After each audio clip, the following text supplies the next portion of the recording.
नमस्कार दोस्तों, आप सब कैसे हैं। आई होप आप सब अच्छे होंगे और मन लगा के पढ़ाई भी कर रहे होंगे। जैसा कि आप सबको पता है कि यूपी टीजीटी पीजीटी की एग्ज़ाम डेट आ चुकी है। तो आप सब इधर उधर की बातों में ना पड़ के एकदम से अपनी सटीक तैयारी करिए ताकि सफलता आपको मिल सके। आज का जो हमारा टॉपिक है क्या है, पत्रकारिता, हिंदी पत्रकारिता। यहाँ से अक्सर एग्जाम में जो है क्वेश्चन देखने को मिलते हैं। तो आप लोग ध्यान से इस वीडियो को लास्ट तक देखिएगा। इसको हम बहुत ही बेहतरीन तरीके से ट्रिक के माध्यम से याद करने की कोशिश करेंगे। आइए देखते हैं क्या है हिंदी पत्रकारिता।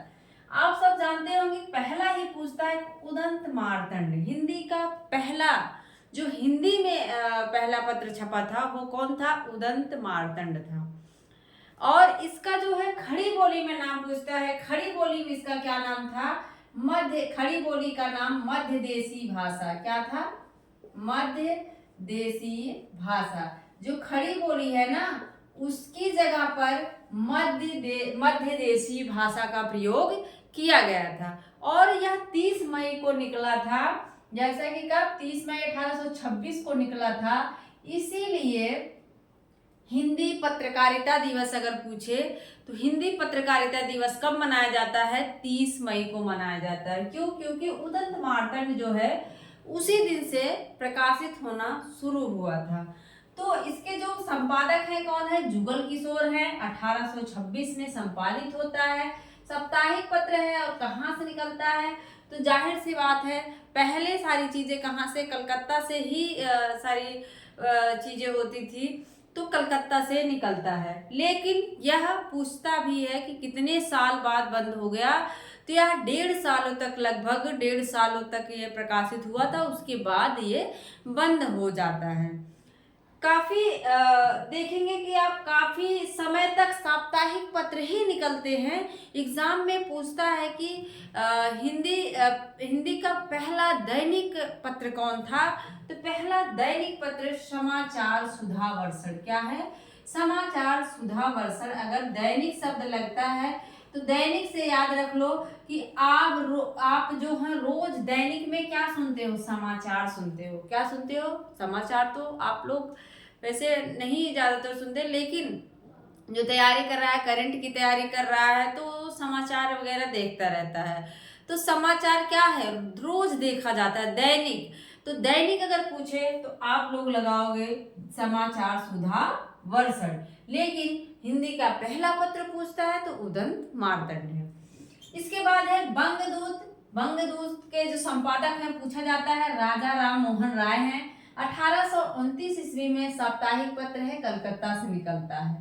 तो राजा राम मोहन राय, देखो जो राम थे उन्होंने ही तो अंगद को दूत बना के भेजा था वहां पे श्रीलंका। जब उन्होंने भेजा था लंका में, तो किसको क्या किया था उन्होंने, राम ने ही तो दूत बना के भेजा था। तो दूत वाली बात अगर आए, बंग दूत वाली बात आए, तो उसके संपादक कौन हो जाएंगे, राजा राम हो जाएंगे, राजा राम मोहन राय।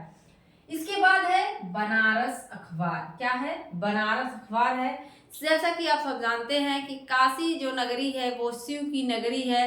बनारस अखबार, तो बनारस अखबार किसका हो जाएगा, शिव की हो जाएगी, राजा शिव प्रसाद सिंह की। और संपादन इसका बनारस से ही होता है, कोई दिक्कत नहीं। साप्ताहिक पत्र है, 1845 इसका समय है। तो समय भी कभी कभी पूछ लेता है, तो आप सबको याद होना चाहिए। 26 में उदंत मार्तंड है, 29 में जो है दूत आते हैं, और 45 में जो है बनारस अखबार निकलता है। बनारस में कौन है, शिव जी हैं, तो शिव प्रसाद इसके संपादक हो जाएंगे। सुधाकर, सुधा मतलब होता है देखो अमृत। अमृत की तरह कौन होता है, मित्र। जब हम मित्र के साथ होते हैं तो जैसे लगता है जीवन का सारा सुख मिल गया है, अब कुछ नहीं चाहिए जीवन में। तो हम सुधाकर, सुधाकर तारा मोहन मित्र। जब हम मित्र के साथ होते हैं तो सुधाकर हमारे साथ होते, सुधा मतलब अमृत हमारे साथ होती है। इसके बाद 1850 समय है, साप्ताहिक पत्र। और सुधा अमृत है कहाँ, काशी में है। अमृत काशी में है, कहाँ, अमृत शंकर जी जो हैं काशी में, कहाँ है अमृत, काशी में। इसके बाद जो है बुद्धि का प्रकाश, बुद्धि प्रकाश, बुद्धि जिसके पास है देखो वही हमेशा सदा सुखी रहेगा। जिसके पास बुद्धि का प्रकाश है, बुद्धि है, दिमाग है, मेहनत कर सकता है, वही क्या है हमेशा जीवन में आगे बढ़ेगा, वही सुखी रहेगा। तो बुद्धि का प्रकाश जिसके पास है वो सदा सुखी, सदा सुखलाल, सदा सुखी रहेगा। 1852 इसका समय है, साप्ताहिक पत्र है। और बुद्धि का प्रकाश हम देखते हैं ताजमहल कहाँ है, आगरा में। बुद्धि का प्रकाश ही तो है। ताजमहल जैसा दूसरा ताजमहल अभी तक नहीं बना, तो बुद्धि का प्रकाश आप कहाँ देखोगे, आगरा में ताजमहल। मैंने ऐसे ही याद किया था, तो आप सब भी ऐसे ही याद करिए। इसके बाद क्या है प्रजा हितैषी, समाचार सुधा वर्षण।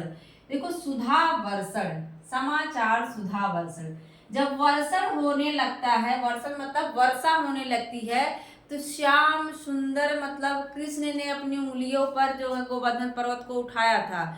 तो यहीं से हमने अपनी ट्रिक बना ली थी। जब सुधा वर्षण होने लगता है, वर्षण होने लगता है, तो श्याम सुंदर मतलब कृष्ण भगवान ने अपनी उंगली पर गोवर्धन पर्वत को उठा लिया था और सबको बचाया था। तो 1854 इसका प्रकाशन वर्ष है।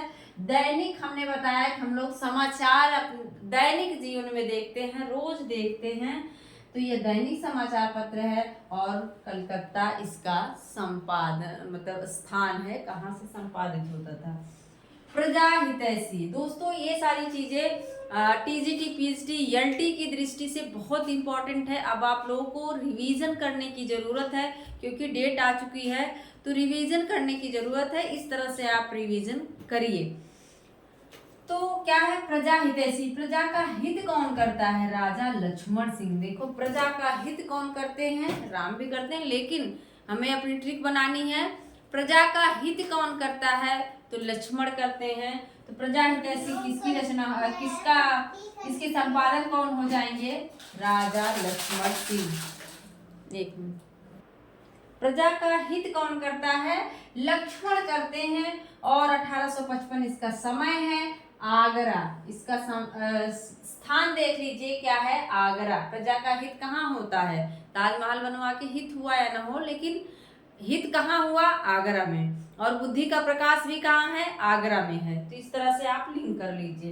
कवि वचन सुधा, हरिश्चंद्र मैगजीन और बाला बोधिनी, ये 3 पत्रिकाएं भारतेंदु हरिश्चंद्र ने निकाला था।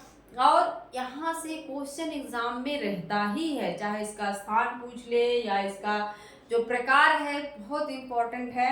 तो याद रख लीजिए कवि वचन सुधा जो है वो मासिक भी है, पाक्षिक भी है, साप्ताहिक भी है। मतलब महीने में भी निकलती थी और 15 दिन पे भी निकलती थी। पाक्षिक मतलब 15 दिन पे, और सप्ताह में भी निकलती थी ये। और हरिश्चंद्र मैगजीन और बाला बोधिनी, ये दोनों पत्रिकाएं क्या हैं, ये मासिक हैं। ये दोनों क्या हैं, मासिक हैं। और भारतेंदु हरिश्चंद्र इसके संपादक रहते हैं। निकलती कहाँ से है, तो काशी से निकलती। कहाँ से निकलेगी ये, काशी बनारस से निकलती है। और 68 में कवि वचन सुधा है, 73 में हरिश्चंद्र मैगजीन है, 78 में बाला बोधिनी है। दोस्तों एकदम बारीकी से रिवीजन करते चलिए, ताकि एक भी क्वेश्चन आपका आता हुआ गलत ना हो। कठिन क्वेश्चन गलत होता है तो दोस्तों तकलीफ नहीं होती है, लेकिन जब आता हुआ क्वेश्चन हमारा कंफ्यूजन में गलत हो जाए तो एकदम से बहुत छटपटाहट होती है। इस चीज को मैं जान सकती हूँ। तो क्या है 1878 लिख दिया है। 1874 क्या है, बाला बोधिनी, जो कि स्त्री से संबंधित था, स्त्री की समस्याएं थी, इसमें पूछ सकता है स्त्री से संबंधित कौन सी पत्रिका थी, तो बाला मतलब स्त्री ही होता है। बाला मतलब लड़की, बाला मतलब स्त्री ही होता है। तो स्त्री से संबंधित कौन सी पत्रिका है, तो बाला बोधिनी है। हरिश्चंद्र मैगजीन है और 73 में, और 68 में जो है वो कवि वचन सुधा है। तो आप सब जो है इन सभी चीज़ों को ध्यान से देखते हुए चलिए। एग्जाम में क्या पता आपने संपादन याद किया और स्थान याद ही नहीं किया, उसका प्रकार याद ही नहीं किया, और एग्जामिनर प्रकार और स्थान को ही लेके वो टफ बनाता है। तो आप सब स्थान और प्रकार को भी देखिए कि साप्ताहिक है कि मासिक है, पाक्षिक है। अब हम क्या करेंगे, ये जो हमारी श्रृंखला चल रही है इसमें हम पत्रिका बहुत ही आसान तरीके से याद करेंगे कि कौन सी मासिक है, पाक्षिक है, साप्ताहिक है। तो आप सब इसको ध्यान से देखिएगा और मुझे अपना पूरा प्यार दीजिएगा। मेरा पूरा वीडियो देखने के लिए आप लोगों का बहुत बहुत धन्यवाद। मिलते हैं अगले वीडियो में। Thank you.